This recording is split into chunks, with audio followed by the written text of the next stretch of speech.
ಎಲ್ಲರಿಗೂ ನಮಸ್ಕಾರ. ಕಳೆದ ಜಿಯೋಗ್ರಫಿ ಥ್ರೂ ಮ್ಯಾಪ್ಸ್ನಲ್ಲಿ ಭಾರತಕ್ಕೆ ಸಂಬಂಧಪಟ್ಟಂತಹ ಯಾವ ಯಾವ ಪ್ರದೇಶಗಳು ನಮಗೆ ಮುಖ್ಯವಾಗಿದ್ದವೋ ಅದನ್ನು ನಾವು ನೋಡಿದ್ವಿ. ಜಿಯೋಗ್ರಫಿ ಥ್ರೂ ಮ್ಯಾಪ್ಸ್ ಎರಡನೇ ಭಾಗದಲ್ಲಿ ಪ್ರಪಂಚಕ್ಕೆ ಸಂಬಂಧಪಟ್ಟಿರುವಂತಹ ಮುಖ್ಯವಾದ ಪ್ರದೇಶಗಳ ಬಗ್ಗೆ ಒಂದು ಸಾರಿ ನಾವು ಗಮನ ಇಟ್ಟು ನೋಡೋಣ. ಈ ಒಂದು ಪಾಯಿಂಟ್ಸ್ ನಿಮಗೆ UPSC ನಲ್ಲಿ ತುಂಬ ಹೆಲ್ಪ್ ಮಾಡುತ್ತೆ. ಸೊ ಯಾವುದು ಈ ಪ್ರದೇಶಗಳು, ಅದರಲ್ಲಿ ಇರುವಂತಹ ಮುಖ್ಯತೆ ಏನು, ಅದರ ಜೊತೆಗೆ ಅದರ ಪ್ರಾಮುಖ್ಯತೆ ಏನು, ಈಗದು ಕರೆಂಟ್ ಅಫೇರ್ಸ್ ಅಲ್ಲಿ ಯಾಕಿದೆ, ಅದರ ರಿಲೇಟೆಡ್ ಬೇರೆ ಏನಾದರೂ ನಾವು ಓದಬಹುದಾ, ಇದನ್ನೆಲ್ಲ ಈ ವಿಡಿಯೋನಲ್ಲಿ ನೋಡೋಣ. ಮೊದಲನೇದಾಗಿ ಸೈಬೀರಿಯಾ ಅಂತ ಕರಿತೀವಿ. ಈಸ್ಟರ್ನ್ ರಷ್ಯಾ ಆರ್ ಸೈಬೀರಿಯಾ ಅಂತ ಕರಿತೀವಿ. ಅಂದರೆ ರಷ್ಯಾನ ಕೇವಲ ಯುರೋಪ್ನಲ್ಲೇ ಅಲ್ಲ, ಏಷ್ಯಾನಲ್ಲೂ ನಾವು ನೋಡ್ತೀವಿ. ಸೊ ಯುರೋಪ್ನಲ್ಲಿರುವಂತಹ ಒಂದು ಭಾಗವನ್ನ ರಷ್ಯಾ ಅಂತ ಕರೆದರೆ, ಏಷ್ಯಾನಲ್ಲಿ ಇರುವಂತಹ ಭಾಗವನ್ನ ಸೈಬೀರಿಯಾ ಅಂತ ಕರಿತೀವಿ. ಈಗ ಏಷ್ಯಾನು ಮತ್ತೆ ಯುರೋಪ್ನು ಸಪರೇಟ್ ಮಾಡುವಂಥದ್ದು ಉರಾಲ್ ಮೌಂಟನ್ಸ್, ರಿವರ್ ಉರಾಲ್ ಮತ್ತು Caspian Sea. What separates Russia and Siberia ಅಂತ ಕೇಳಿದಾಗ Ural mountains, river Ural and Caspian C.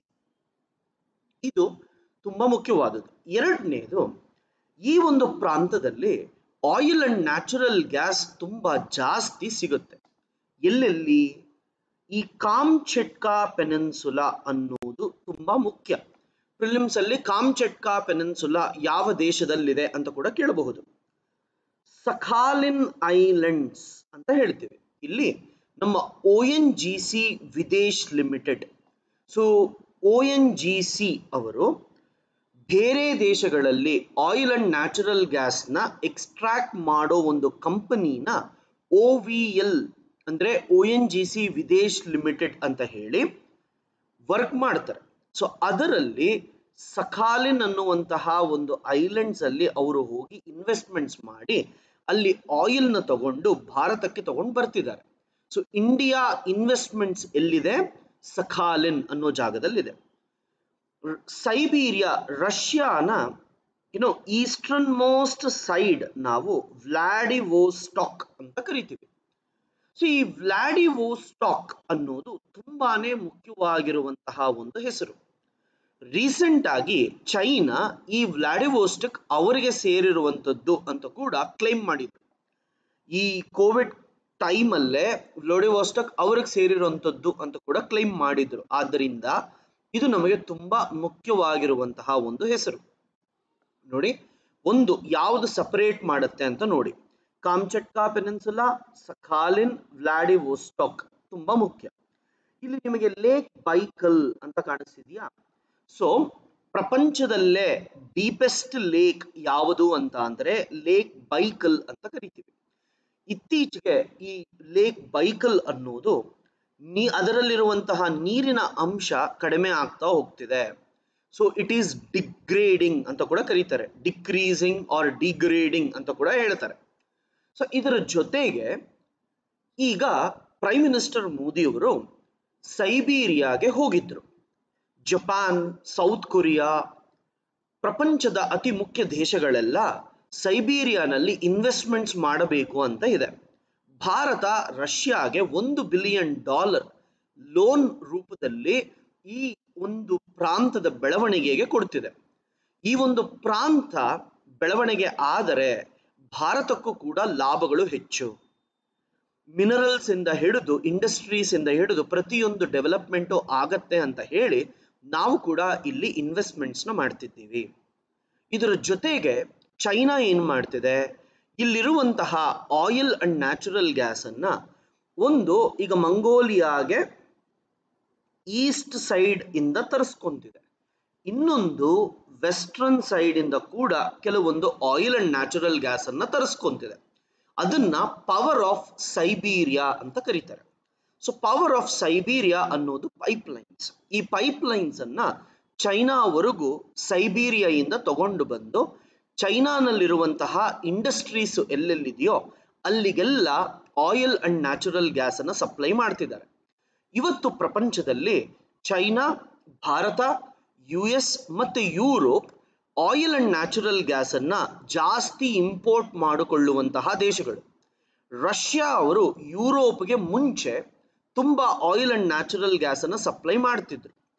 ಈಗ ಯುರೋಪ್ ಮೇಲೆ ಅವರಿಗಿರುವಂತಹ ಕೆಲವೊಂದು ದ್ವೇಷಗಳಿಂದ ಅಥವಾ ತೊಂದರೆಗಳಿಂದ ಅವರು ಯುರೋಪ್ಗೆ ಆಯಿಲ್ ಅಂಡ್ ನ್ಯಾಚುರಲ್ ಗ್ಯಾಸ್ ಕೊಡಬಾರದು, ಯುರೋಪ್ಗಿಂತ ಬೇರೆ ದೇಶಗಳಿಗೂ ಕೂಡ ನಾವು ಕೊಡಬೇಕು ಅಂತ ಹೇಳಿ ಚೈನಾ ಮತ್ತೆ ಇಂಡಿಯಾನ ಕೇಳ್ತಿದೆ. ಚೈನಾ ಜೊತೆ ಬಾರ್ಡರ್ ಇರೋದ್ರಿಂದ ಚೈನಾ ಈ ಒಂದು ಪ್ರಾಂತದಲ್ಲಿ $400 ಬಿಲಿಯನ್ ಅಷ್ಟು ದುಡ್ಡನ್ನ ಇನ್ವೆಸ್ಟ್ ಮಾಡಿ ಈ ಒಂದು ಪ್ರಾಂತದಲ್ಲಿ ಅವರು ಈ ಪೈಪ್ಲೈನ್ಸ್ ಗಳನ್ನ ಹಾಕ್ತಿದ್ದಾರೆ. ಸೊ ಆದ್ದರಿಂದ ಈ ಪ್ರಾಂತ ತುಂಬಾನೇ ಮುಖ್ಯವಾಗಿರುವಂತಹ ಒಂದು ಪ್ರದೇಶ. ಈ 2019 ನಲ್ಲಿ ಈ ಒಂದು ಪೈಪ್ಲೈನ್ ಪ್ರಾಜೆಕ್ಟ್ ಕೂಡ ಮುಗಿದಿದೆ ಹಾಗೂ ಆಯಿಲ್ ಅಂಡ್ ನ್ಯಾಚುರಲ್ ಗ್ಯಾಸ್ ಚೈನಾಗೆ ಬರ್ತಿದೆ. ಸೊ ಎಲ್ಲಿಂದ ಬರ್ತಿದೆ ಒಂದು ನೋಡಿ, ಸಖಾಲಿನ್ ಐಲ್ಯಾಂಡ್ಸ್, ಕಾಮ್ಚಟ್ಕಾ ಪೆನಿನ್ಸುಲಾ ಈ ಕಡೆಯಿಂದ ವ್ಲಾಡಿವೋಸ್ಟಾಕ್ ಬಂದು ಈ ವ್ಲಾಡಿವೋಸ್ಟಾಕ್ ಇಂದ ಚೈನಾಗೆ ಎಂಟರ್ ಆಗ್ತಿದೆ. ಇನ್ನೊಂದು ಈ ಮಂಗೋಲಿಯಾಗೆ ವೆಸ್ಟರ್ನ್ ಸೈಡ್ ನಲ್ಲಿ ಕೂಡ ಬಂದು ಜಾಯಿನ್ ಆಗ್ತಿದೆ. ಕೆಲವೊಂದು ಇಲ್ಲೆಲ್ಲ ನೋಡಿ, ಇಲ್ಲಿರೋ ಪೈಪ್ಲೈನ್ಸ್ ಗಳ ಮೂಲಕ ಪ್ರತಿಯೊಂದು ಬಂದು ಚೈನಾಗೆ ಮತ್ತೆ ಎಂಟರ್ ಆಗ್ತಿದೆ. ಸೊ ಪವರ್ ಆಫ್ ಸೈಬೀರಿಯಾ ಯಾವ ಎರಡು ದೇಶಗಳ ಮಧ್ಯೆ ಇದೆ ಅಂತ ಕೇಳಿದರೆ ರಷ್ಯಾ ಅಂಡ್ ಚೈನಾ ಅಂತಾದ್ರೂ ಹೇಳ್ಬೋದು, ಸೈಬೀರಿಯಾ ಅಂಡ್ ಚೈನಾ ಅಂತ ಆದ್ರೂ ಹೇಳ್ಬೋದು. ಇದು ಈಸ್ಟರ್ನ್ ಪಾರ್ಟ್ ಆಫ್ ರಷ್ಯಾನ ಅಥವಾ ವೆಸ್ಟರ್ನ್ ಪಾರ್ಟ್ ಆಫ್ ರಷ್ಯಾನ ಅಂತ ಕೇಳಿದರೆ ಈಸ್ಟರ್ನ್ ಪಾರ್ಟ್ ಆಫ್ ರಷ್ಯಾ ಅಂತ ಹೇಳ್ತೀವಿ. ಇದಾದ ನಂತರ ತುಂಬಾ ಮುಖ್ಯವಾದ ಪ್ರದೇಶ ಅಂದ್ರೆ ಮಂಗೋಲಿಯಾ. ಈ ಮಂಗೋಲಿಯಾದವರಿಗೆ ಮುಂಚೆಯಿಂದಲೂ ಚೈನಾ ಅಂದ್ರೆ ಅಷ್ಟೊಂದು ಪ್ರೀತಿ ಇರಲಿಲ್ಲ. ನೇಪಾಲ್ನವರು ಇಂಡಿಯಾನ ಈ ನಡುವೆ ಯಾವ ರೀತಿ ನೋಡ್ತಾರೋ ಅದೇ ರೀತಿ ಮಂಗೋಲಿಯಾನವರು ಸಹ ಚೈನಾನನ್ನ ನೋಡಿದರೆ ತುಂಬಾ ಭಯ ಪಡ್ತಾರೆ. ಸೊ ಚೈನಾದವರು ಈ ಮಂಗೋಲಿಯಾಗೆ ಆಯಿಲ್ ಮತ್ತೆ ನ್ಯಾಚುರಲ್ ಗ್ಯಾಸ್, ಫುಡ್ ಯಾವುದೇ ಒಂದು ಈ ಲ್ಯಾಂಡ್ ಲಾಕ್ಡ್ ಕಂಟ್ರೀಸ್ಗೆ ಕೊಡಬೇಕು ಅಂತ ಅಂದರೆ ಚೈನಾ ಮೂಲಕನೇ ಹೋಗ್ಬೇಕು. ಸೈಬೀರಿಯಾನಲ್ಲಿ ರೋಡ್ಸ್ ತುಂಬಾ ಡೆವಲಪ್ ಆಗಿಲ್ಲ. ಸೊ ಚೈನಾದವರು ಮಾತ್ರನೇ ಮಂಗೋಲಿಯಾಗೆ ಕೊಡ್ತಿದ್ರು. ಅದರಲ್ಲೂ ಮುಖ್ಯವಾಗಿ ಆಯಿಲ್ ಅಂಡ್ ನ್ಯಾಚುರಲ್ ಗ್ಯಾಸ್ ಮಂಗೋಲಿಯಾಗೆ ಚೈನಾದಿಂದಲೇ ಬರ್ತಿತ್ತು. ಇತ್ತೀಚೆಗೆ ದಲೈ ಲಾಮಾನ ಚೈನಾದವರು ಮಂಗೋಲಿಯಾದವರು ಕರೆದಿದ್ರು. ದಲೈ ಲಾಮಾ ಟಿಬೆಟ್ಗೆ ಸಂಬಂಧಪಟ್ಟಿರುವಂತಹ ಒಬ್ಬ ಲೀಡರ್. ಸೊ ದಲೈ ಲಾಮಾನ ಯಾರಾದರೂ ಕರೆದರೆ ಚೈನಾ ಅವ್ರಿಗೆ ತುಂಬಾ ಕೋಪ ಬರುತ್ತೆ. ಮಂಗೋಲಿಯಾನವರು ಕರೆದಿದ್ದರಿಂದ ಮಂಗೋಲಿಯಾನ ಚೈನಾನವರು ಬ್ಲಾಕ್ ಮಾಡಿದ್ರು. ಬ್ಲಾಕ್ ಮಾಡೋದು ಅಂತ ಅಂದರೆ ಆಯಿಲ್ ಅಂಡ್ ನ್ಯಾಚುರಲ್ ಗ್ಯಾಸ್ ಸಪ್ಲೈನ ನಿಲ್ಲಿಸ್ಬಿಟ್ಟಿದ್ರು. ಯಾವಾಗ ಆಯಿಲ್ ಅಂಡ್ ನ್ಯಾಚುರಲ್ ಗ್ಯಾಸ್ ಸಪ್ಲೈನ ನಿಲ್ಲಿಸ್ಬಿಟ್ರೋ ಅವಾಗ ಮಂಗೋಲಿಯಾನವರು ಇಂಡಿಯಾಗೆ ಕಾಲ್ ಮಾಡಿ ನಮಗೆ ಸಹಾಯ ಮಾಡ್ತೀರಾ ಅಂತ ಕೇಳಿದ್ರು. ಮಂಗೋಲಿಯಾನಲ್ಲಿ ಯುರೇನಿಯಂ ಸಿಗುತ್ತೆ. ಭಾರತಕ್ಕೆ ಯುರೇನಿಯಂ ತುಂಬಾ ಮುಖ್ಯವಾದದ್ದು. ಆದ್ದರಿಂದ ಇಂಡಿಯಾ ಅವರು ಸರಿ, ನಾವಿಲ್ಲಿ ರಿಫೈನರಿನ ನಿಮ್ಮ ದೇಶದಲ್ಲಿ ಇಡ್ತೀವಿ ಅಂತ ಹೇಳಿ ಸೈನ್ ಶಾಂದ್ ಅನ್ನೋ ಒಂದು ರೀಜನ್ ಅಲ್ಲಿ ಆಯಿಲ್ ಅಂಡ್ ನ್ಯಾಚುರಲ್ ಗ್ಯಾಸ್ ರಿಫೈನರಿಗೆ ಇಂಡಿಯಾ ಇನ್ವೆಸ್ಟ್ಮೆಂಟ್ಸ್ ಮಾಡಿದೆ. ಸೊ ಈ ಇನ್ವೆಸ್ಟ್ಮೆಂಟ್ಸ್ ಮಾಡಿರೋದ್ರಿಂದ ಇವತ್ತಿನ ದಿನ ಮಂಗೋಲಿಯಾದವರು ಚೈನಾ ಮೇಲೆ ಡಿಪೆಂಡೆನ್ಸಿನ ಕಡಿಮೆ ಮಾಡ್ಕೊತಾ ಇದ್ದಾರೆ.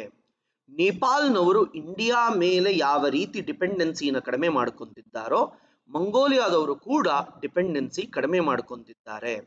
ಇದರಿಂದ ಏನಾಗ್ತಿದೆ, ಭಾರತ ಚೈನಾ ಸುತ್ತಲೂ ಇರುವಂತಹ ದೇಶಗಳಿಗೆ ಯಾವುದೋ ಒಂದು ರೂಪದಲ್ಲಿ ಎಕನಾಮಿಕಲಿ ಸಹಾಯ ಮಾಡಿ ಅವರೊಂದಿಗೆ ಒಳ್ಳೆಯ ಹೊಂದಾಣಿಕೆಯನ್ನ ಬೆಳೆಸ್ಕೊಳ್ತಿದೆ. ಈ ಒಂದು ಸ್ಟ್ರಾಟಜಿನ ನೆಕ್ಲೆಸ್ ಆಫ್ ಡೈಮಂಡ್ಸ್ ಸ್ಟ್ರಾಟಜಿ ಅಂತ ಕೂಡ ಕರೀತಾರೆ. ಸೊ ಏನಿದು ನೆಕ್ಲೆಸ್ ಆಫ್ ಡೈಮಂಡ್ ಸ್ಟ್ರಾಟಜಿ ಅಂತ ಅಂದ್ರೆ, ಚೈನಾ ಸುತ್ತಲೂ ಇರುವ ದೇಶಗಳ ಜೊತೆ ಭಾರತ ಒಳ್ಳೆಯ ಸಂಬಂಧವನ್ನು ಬೆಳೆಸ್ಕೊಂಡು ನಾಳೆ ದಿನ ಏನಾದರೂ ಇಲ್ಲಿ ತೊಂದರೆಗಳಾದರೆ, ಚೈನಾ ವಿರುದ್ಧ ನಾವು ಯುದ್ಧ ಮಾಡಬೇಕನ್ನುವ ಪರಿಸ್ಥಿತಿಯೇ ಬಂದರೆ, ಆಗ ಇಲ್ಲಿನ ಪ್ರಾಂತಗಳಿಂದ ನಾವು ಚೈನಾನ ಅಟ್ಯಾಕ್ ಮಾಡಬಹುದು. ಅದೇ ರೀತಿ ಚೈನಾ ಇದಕ್ಕಿಂತ ಮುಂಚೆ ಭಾರತದ ವಿರುದ್ಧ ಭಾರತದ ಸುತ್ತಲೂ ಇರುವಂತಹ ದೇಶಗಳಲ್ಲಿ ಎಕನಾಮಿಕಲಿ ಇನ್ವೆಸ್ಟ್ಮೆಂಟ್ಸ್ನ ಮಾಡಿದೆ. ಅಂದ್ರೆ ಯಾವುದು, ಅದು ಮಯನ್ಮಾರ್ ಆಗಿರಬಹುದು, ಬಾಂಗ್ಲಾದೇಶ್ ಆಗಿರಬಹುದು, ಶ್ರೀಲಂಕಾ ಆಗಿರಬಹುದು, ಪಾಕಿಸ್ತಾನ ಆಗಿರಬಹುದು. ಹೀಗೆ ಎಲ್ಲಾ ದೇಶಗಳು, ಭಾರತದ ಸುತ್ತಲೂ ಇರುವಂತಹ ದೇಶಗಳಲ್ಲಿ ಚೈನಾ ಇನ್ವೆಸ್ಟ್ಮೆಂಟ್ ಮಾಡ್ತಿದೆ. ಅದನ್ನು ನಾವೇನಂತ ಕರಿತೀವಿ? ಸ್ಟ್ರಿಂಗ್ ಆಫ್ ಪರ್ಲ್ಸ್ ಸ್ಟ್ರಾಟಜಿ ಅಂತ ಕೂಡ ಕರಿತೀವಿ. ಆದರೆ ಭಾರತ ಇದನ್ನ ಕೌಂಟರ್ ಮಾಡಕ್ಕೆ necklace of diamond strategy diamonds of necklace strategy ಯಾವುದೋ ಒಂದು ಸ್ಟ್ರಾಟಜಿನ ಮಾಡ್ತಿದೆ. ಇದರ ಪ್ರಕಾರ ಭಾರತ ಮಂಗೋಲಿಯಾನಲ್ಲಿ ಇನ್ವೆಸ್ಟ್ಮೆಂಟ್ಸ್ ಮಾಡ್ತಿದೆ. ಜಪಾನ್ ಮತ್ತೆ ಭಾರತ ತುಂಬಾ ಕ್ಲೋಸ್ ಫ್ರೆಂಡ್ಸ್ ಆಗಿರೋದ್ರಿಂದ ಜಪಾನ್ನಲ್ಲಿರುವಂತಹ ಪೋರ್ಟ್ಸ್ಗೆ ಅನುಮತಿ ಸಿಕ್ಕಿದೆ. ವಿಯೆಟ್ನಾಂ ಅವರು ದನ್ನಂಗ್ ಅನ್ನುವಂತಹ ಒಂದು ಪೋರ್ಟ್ ಅನ್ನ ಭಾರತಕ್ಕೆ ಕೊಟ್ಟಿದ್ದಾರೆ. ಇದು ಸೌತ್ ಚೈನಾ ಸಿ ಪ್ರಾಂತದಲ್ಲಿದೆ. ಈಗ ಚೈನಾದವರಿಗೂ US ಅವರಿಗೂ ಮತ್ತೆ ಭಾರತ ಈ ಸೌತ್ ಚೈನಾ ಸಿ ನಲ್ಲಿ ಒಬ್ಬರು ಇನ್ನೊಬ್ಬರಿಗೆ ಕಾಂಪೀಟ್ ಮಾಡ್ತಿದ್ದಾರೆ. ಅಂತಹ ಒಂದು ಸಮಯದಲ್ಲಿ ನಮಗೆ ತುಂಬಾ ಮುಖ್ಯವಾಗಿ ಬೇಕಿರುವಂತದ್ದು ದನ್ನಂಗ್ ಪೋರ್ಟ್. ಎಲ್ಲಿ? ವಿಯೆಟ್ನಾಂನಲ್ಲಿ. ಸಿಂಗಪೂರ್ ಅಲ್ಲಿ ಚಾಂಗಿ ಪೋರ್ಟ್ ಅನ್ನುವಂತಹ ಒಂದು ಪೋರ್ಟ್ ಅನ್ನ ಸಿಂಗಪೂರ್ ಅವರು ನಮ್ಮ ಮಿಲಿಟರಿಗೆ ಕೊಟ್ಟಿದ್ದಾರೆ, ನೇವಿಗೆ ಕೊಟ್ಟಿದ್ದಾರೆ. ಇಂಡೋನೇಷಿಯಾನವರು ಸಬಂಗ್ ಅನ್ನುವ ಒಂದು ಪೋರ್ಟ್ ಅನ್ನ ಕೊಟ್ಟಿದ್ದಾರೆ. ಈ ಚಾಂಗಿ ಮತ್ತೆ ಸಬಂಗ್ ಅನ್ನೋದು ತುಂಬಾ ಮುಖ್ಯವಾದ ಒಂದು ಪೋರ್ಟ್ಸ್. ಯಾಕೆ ಅಂತ ಅಂದ್ರೆ, ಈಗ ಇದು ಮಲೇಷಿಯಾ ಅಂತ ಕರಿತೀವಿ, ಇದು ಸುಮಾತ್ರ ಅಂತ ಕರಿತೀವಿ. ಇವೆರಡರ ಮಧ್ಯದಲ್ಲೂ ನಮಗೆ ಸ್ಟ್ರೈಟ್ ಆಫ್ ಮಲಕ್ಕಾ ಅಂತ ಬರುತ್ತೆ. ಆಕ್ಚುಲಿ ಈ ಸ್ಟ್ರೈಟ್ ಆಫ್ ಮಲಕ್ಕಾ ಇಲ್ಲದೇ ಇದ್ದರೆ ಯಾವುದೇ ಒಂದು ದೇಶ, ಯಾವುದೇ ಒಂದು ಒಂದು ಕಡೆಯಿಂದ ನೀವು ಇಂಡಿಯನ್ ಓಷನ್ ಕಡೆಯಿಂದ ಚೈನಾಗೆ ಅಥವಾ ಜಪಾನ್, ಸೌತ್ ಕೊರಿಯಾಗೆ ಹೋಗಬೇಕು ಅಂತ ಅಂದರೆ ಆಸ್ಟ್ರೇಲಿಯಾನ ಸುತ್ತಕೊಂಡು ಹೋಗಬೇಕು. ಸೊ ಈ ಒಂದು ಪಾಯಿಂಟ್ ತುಂಬಾ ಇಂಪಾರ್ಟೆಂಟ್. ಇದಿದ್ದಾಗ ಇದ್ರ ಮೂಲಕ ಹೊರಟೋದ್ರೆ ನೀವು ಈ ಆಸ್ಟ್ರೇಲಿಯಾ ಸುತ್ತಲೂ ಹೋಗೋ ಅವಶ್ಯಕತೆ ಇಲ್ಲ. ಈ ಒಂದು ಪಾಯಿಂಟ್ ಅನ್ನ ನಾವೇನಂತ ಕರಿತೀವಿ? ಚೋಕ್ ಪಾಯಿಂಟ್ ಅಂತ ಕೂಡ ಕರಿತೀವಿ. ಈ ಚೋಕ್ ಪಾಯಿಂಟ್ ತುಂಬಾ ಮುಖ್ಯವಾಗಿರುವಂತಹ ಒಂದು ಪ್ರಾಂತ.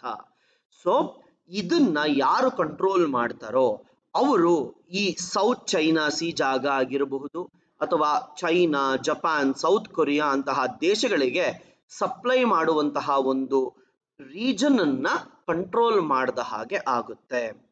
ಬ್ರಿಟಿಷ್ನವರು, US ನವರು ಯಾವಾಗಲೂ ಈ ರೀತಿಯ ಚೋಕ್ ಪಾಯಿಂಟ್ಸ್ ಅನ್ನ ಕಂಟ್ರೋಲ್ ಮಾಡೋದಕ್ಕೆ ಟ್ರೈ ಮಾಡ್ತಲೇ ಇದ್ದರು.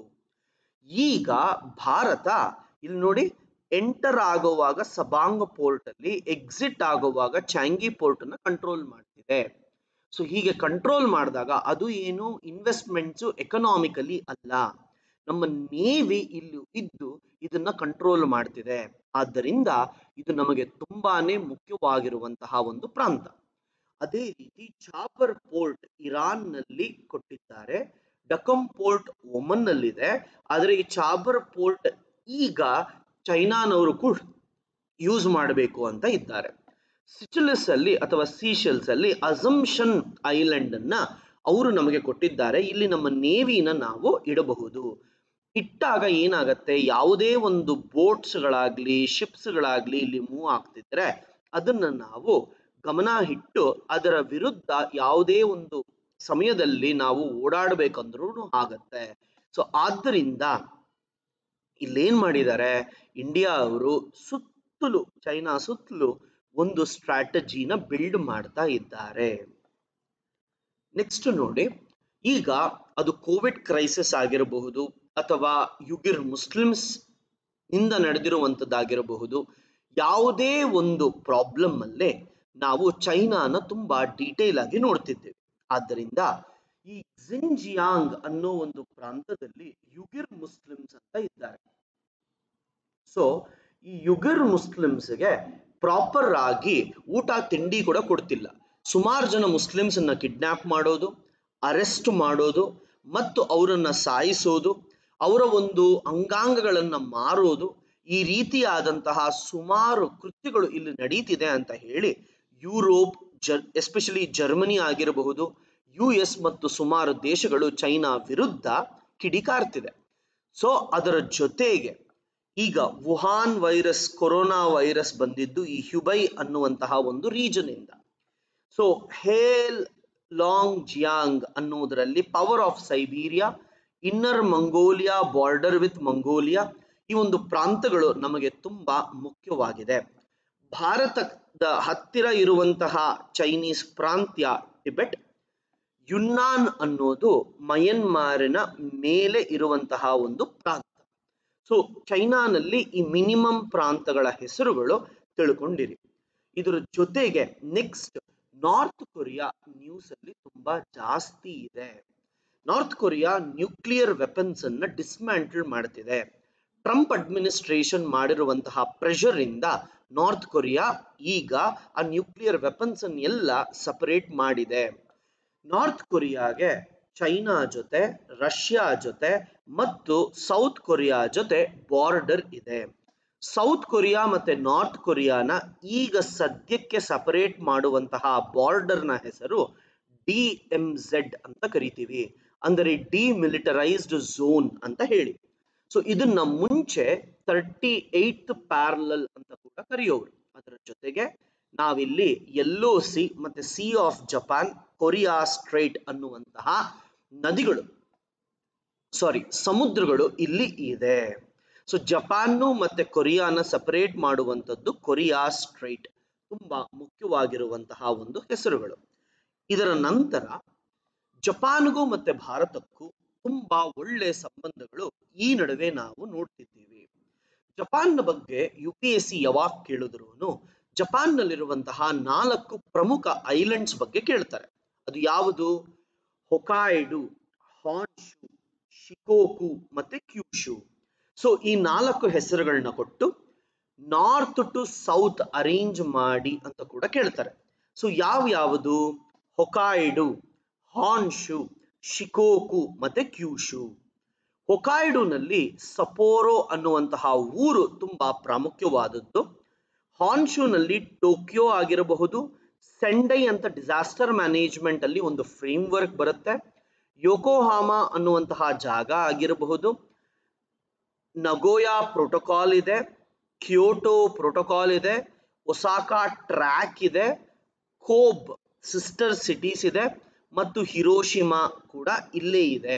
ಹಿರೋಶಿಮಾ ಮೇಲೆ ಬಾಂಬ್ ಹಾಕಿರುವಂಥದ್ದು 75ನೇ ವರ್ಷ. ಇದರ ಬಗ್ಗೆ ಕೂಡ ಕೇಳುವ ಸಾಧ್ಯತೆ ಇದೆ. ಶಿಕೋಕು ಮತ್ತೆ ಕ್ಯೂಶು ಕೂಡ ನಿಮಗೆ ಇಂಪಾರ್ಟೆಂಟ್ ಆದಂತಹ ಒಂದು ಐಲ್ಯಾಂಡ್ಸ್.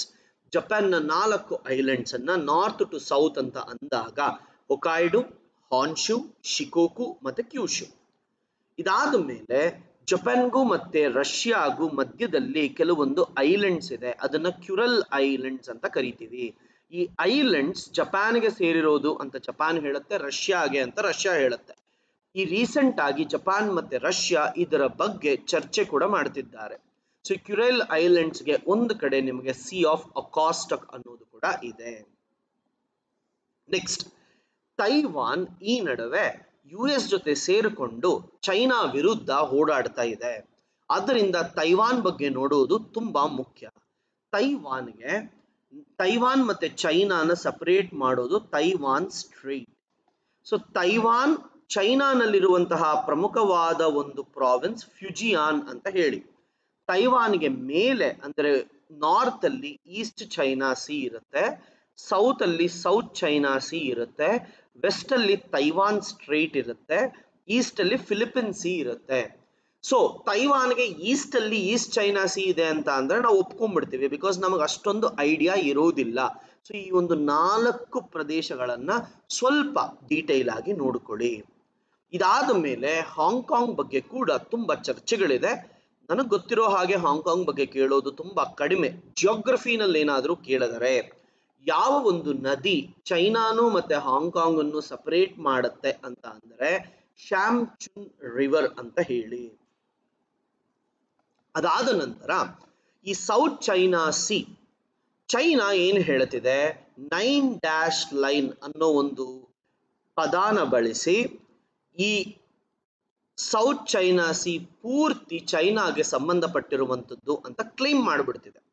ಆದ್ದರಿಂದ ಈ ಸೌತ್ ಚೈನಾ ಸೀನಲ್ಲಿರುವಂತಹ ದೇಶಗಳಾದ ವಿಯೆಟ್ನಾಂ ಆಗಿರಬಹುದು, ಮಲೇಷ್ಯಾ ಆಗಿರಬಹುದು, ಬ್ರುನೈ ಆಗಿರಬಹುದು, ಫಿಲಿಪೀನ್ಸ್ ಆಗಿರಬಹುದು, ತೈವಾನ್ ಆಗಿರಬಹುದು, ಈ ದೇಶಗಳೆಲ್ಲ ಚೈನಾ ವಿರುದ್ಧ ಇಂಟರ್ನ್ಯಾಷನಲ್ ಕಮ್ಯುನಿಟೀಸ್ಗೆಲ್ಲ ಕಂಪ್ಲೇಂಟ್ ಮಾಡ್ತಿದೆ.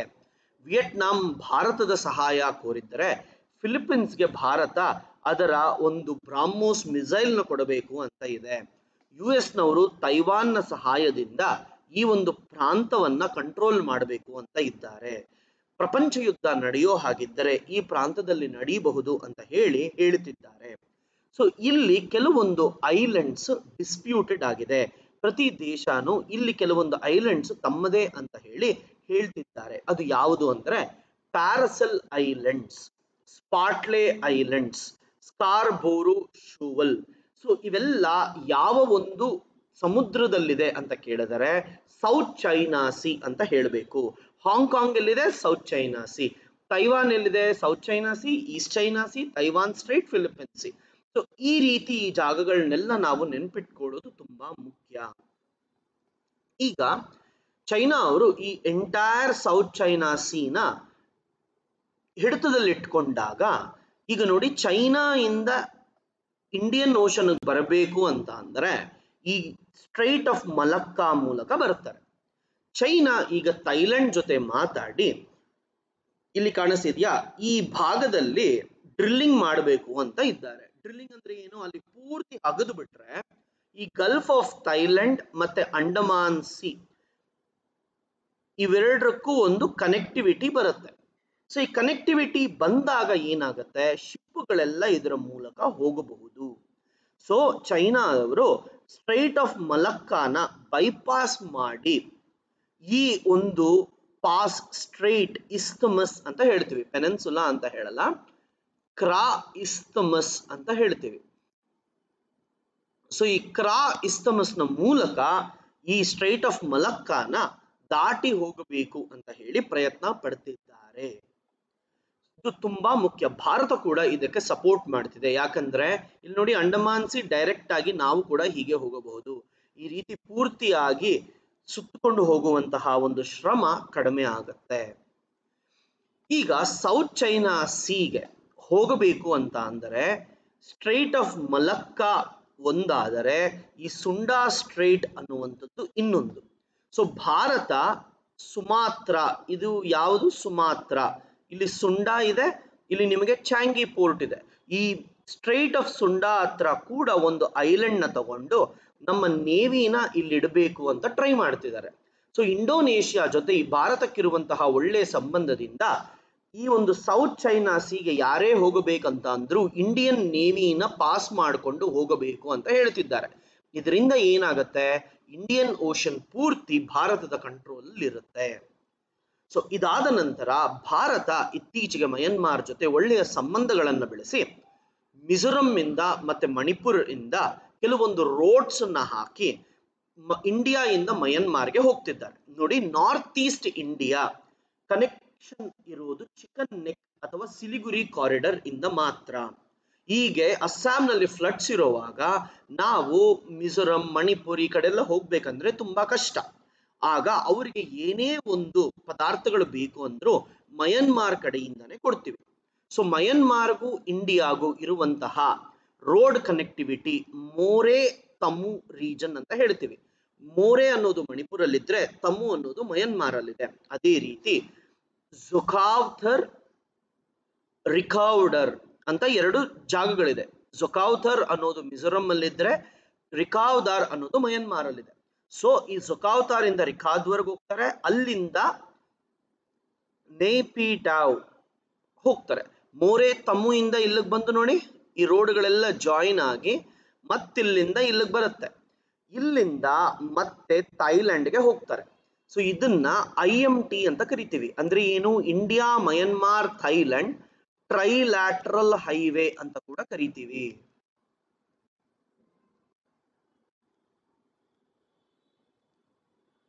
ಈ ಪ್ರಾಂತಗಳ ಹೆಸರು ತುಂಬಾ ಮುಖ್ಯ. ಇದರ ಜೊತೆಗೆ ಕೋಲ್ಕತ್ತಾದಿಂದ ಸಿತ್ವೆ ಅನ್ನುವಂತಹ ಒಂದು ಪೋರ್ಟ್ ಅನ್ನ ಅವರು ನಮಗೆ ಕೊಟ್ಟಿದ್ದಾರೆ. ಸೊ ಸಿತ್ವೆ ಪೋರ್ಟ್ ಬಂದ ಮೇಲೆ ಇಲ್ಲಿ ಕಲಾದಾನ್ ರಿವರ್ ಅಂತ ಇದೆ. ಆ ರಿವರ್ ಮೂಲಕ ನಾವು ಮಿಜೋರಂಗೆ ಹೋಗಿ ಅಲ್ಲಿಂದ ನಾರ್ತ್ ಈಸ್ಟ್ ಇಂಡಿಯಾಗೆಲ್ಲ ಹೋಗಬಹುದು. ಈ ಒಂದು ಪ್ರಾಜೆಕ್ಟ್ ನ ಫಂಡಿಂಗ್ ಭಾರತ ಮಾಡಿದೆ. ಈ ಒಂದು ಪ್ರಾಜೆಕ್ಟ್ ನ ಫಂಡಿಂಗ್ ಕೂಡ ಭಾರತನೇ ಮಾಡಿದೆ. ಇಲ್ಲಿ ಚಿನ್ ಅಂತ ಕೆಲವರು ಕಮ್ಯುನಿಸ್ಟ್ಗಳಿದ್ದಾರೆ, ಇವರಿಗೆ ಚೈನಾ ತುಂಬಾ ದುಡ್ಡು ಕೊಡುತ್ತೆ. ಸೊ ಇವರು ಚೈನಾ ಜೊತೆ ಸೇರಿ ನಮ್ಮ ಒಂದು ಇನ್ಫ್ರಾಸ್ಟ್ರಕ್ಚರ್ ಏನೇನಿತ್ತೋ ಅದನ್ನೆಲ್ಲ ಬ್ಲಾಸ್ಟ್ ಮಾಡೋದಕ್ಕೆ ಪ್ರಯತ್ನ ಪಡ್ತಿದ್ರು.